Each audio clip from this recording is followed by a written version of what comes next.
Sous les directives du président Abdel Fattah el-Sisi, l'Égypte a commencé à envoyer des camions d'aide ce matin à destination de Gaza.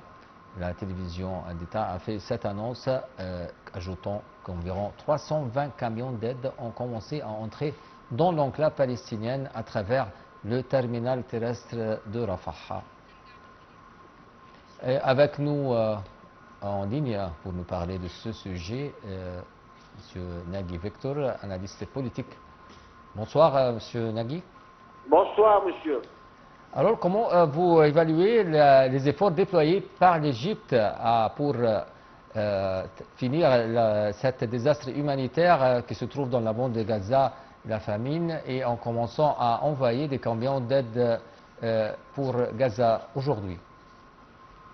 L'Égypte a pris en considération et porte en elle la cause palestinienne comme prioritaire dans toutes ces décisions et dans tous ces contacts et dans toutes ces réactions.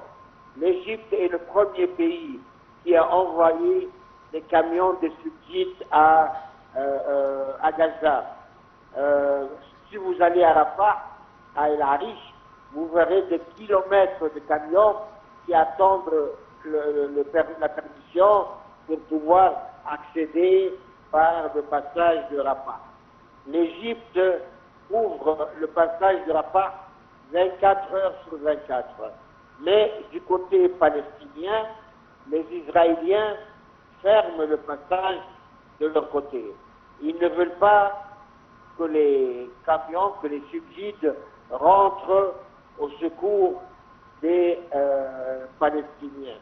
Et ils prétendent que c'est nous qui sommes la cause de l'empêchement de la rentrée des camions d'aide. Ceci étant, même quand les camions rentrent et qui sont distribués vers des centres bien précis pour dispatcher ces aides, ça devient un piège à mort. Les soldats israéliens tirent sur les gens qui sont là pour demander de recevoir un sac de farine ou quelques boîtes de petits pois. Ils tirent sur eux et ça devient vraiment incroyable. On n'a pas connu ça. Même Hitler n'a pas fait ça. Même Hitler n'a pas fait ça durant la Deuxième Guerre mondiale. Et les gens doivent faire des kilomètres et des kilomètres du sud vers le nord pour pouvoir obtenir un sac de farine. Et encore, ils peuvent faire ce chemin 2, 3, 4 fois avant d'avoir la chance d'obtenir un sac de farine. Ça d'un côté. D'un autre côté, la famine frappe très fort. La famine frappe très fort dans le peuple gazaoui. Aujourd'hui, on vient d'annoncer qu'un jeune de 27 ans, il est mort de faim. Et dans le vrai sens du mot, il est mort du faim. Et le problème est le suivant. Quand tu arrêtes de donner de la nourriture à ton corps, le corps faiblit et les divers fonctionnements de ce corps faiblissent, les reins, les poumons, le cerveau, et ils vont dans un seul sens, sans retour, le sens de la mort. Alors, si tu veux les nourrir après tout ce temps de famine et le corps a souffert, ce jeune a perdu 35 kilos durant le mois dernier. Il a perdu 35, dans le mécanisme ne fonctionne plus. Il faudrait réalimenter ces gens à travers un médecin par des quantités étudiées, des petites quantités, en allant vers des plus grandes. Mais alors justement, Monsieur Victor, comme vous venez de dire, pour faire face également aux mensonges des Israéliens vis-à-vis du blocage du terminal, en fait, ou des aides sur les frontières, l'Égypte aussi a continué aujourd'hui à larguer par avion des aides humanitaires pour être sûr que les Palestiniens reçoivent au moins une partie des aides dont ils ont besoin. Alors comment vous voyez également ces mesures, le fait de larguer des aides par air par l'Égypte aussi bien que d'autres pays également? Oui, larguer des aides par l'air ne peut pas être la meilleure solution, car on sait très bien qu'avec ce système, il y a eu des accidents, il y a eu des charges qui sont tombées sur des humains et qui ont souffert, même qui sont morts, parce que tu ne peux pas diriger ça comme une boussole. Donc, ce n'est pas la meilleure... Bon, à choisir ne rien faire ou larguer ses aides de cette façon, c'est sûr qu'on préfère larguer les aides par l'air. Mais Gaza possède 7 passages avec le monde extérieur. Il ne possède pas seulement Rafah.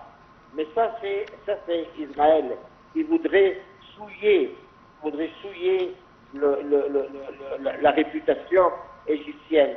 Parce qu'ils savent que l'Égypte est le pays qui leur tient bon, qui les empêche de finir et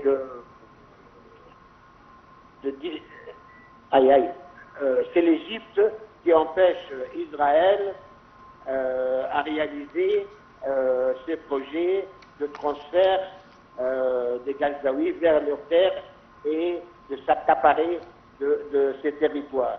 C'est l'Égypte qui, dans le monde entier, porte le flambeau et le drapeau en disant qu'il faudrait soutenir. Et je crois qu'on commence, madame, à avoir quelques résultats. On sait très bien que jusqu'à présent, 17 pays ont promis de reconnaître l'État palestinien en septembre. Et ça, c'est un point très, très, très important et qui rend Israël, qui la rend folle, parce qu'il ne veut pas parler de ça ni entendre, il ne faut pas que ça se réalise. Ça, d'un côté.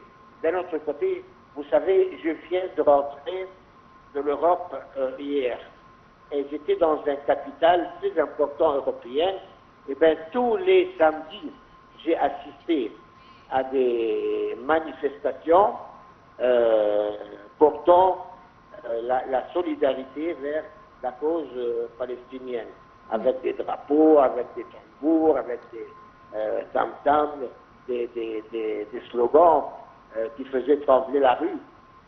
C'est très gai, mais le problème est que les peuples sont d'un côté, leurs gouvernements sont d'un autre côté.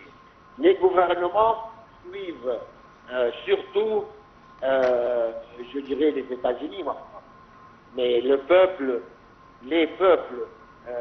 suivent leur conscience et ce qu'ils voient. On voit tous les jours à la télévision, en direct, des enfants, des bébés qui se transforment en squelettes sèches et qui sont morts.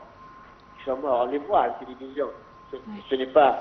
Et j'espère que ces messages vont être transmis à M. Trump, l'homme le plus fort sur la Terre, qui possède... Alors, c'est vrai ce que vous dites, Monsieur Victor, mais il faut dire aussi qu'on voit en fait ce dernier temps une grande pression de la communauté internationale des pays. Alors apparemment, les peuples ont pu avoir une grande pression et on commence à voir, comme vous venez de dire, une réaction de différents pays, avec un nombre de pays qui commencent à vraiment dire qu'ils vont reconnaître l'État de la Palestine et qui commence également à exercer une grande pression sur Israël pour faire entrer l'aide humanitaire à Gaza. J'espère que toute cette pression vraiment porte ses fruits. Je vous remercie infiniment, Monsieur Victor. Je rappelle, vous êtes analyste politique. Merci beaucoup.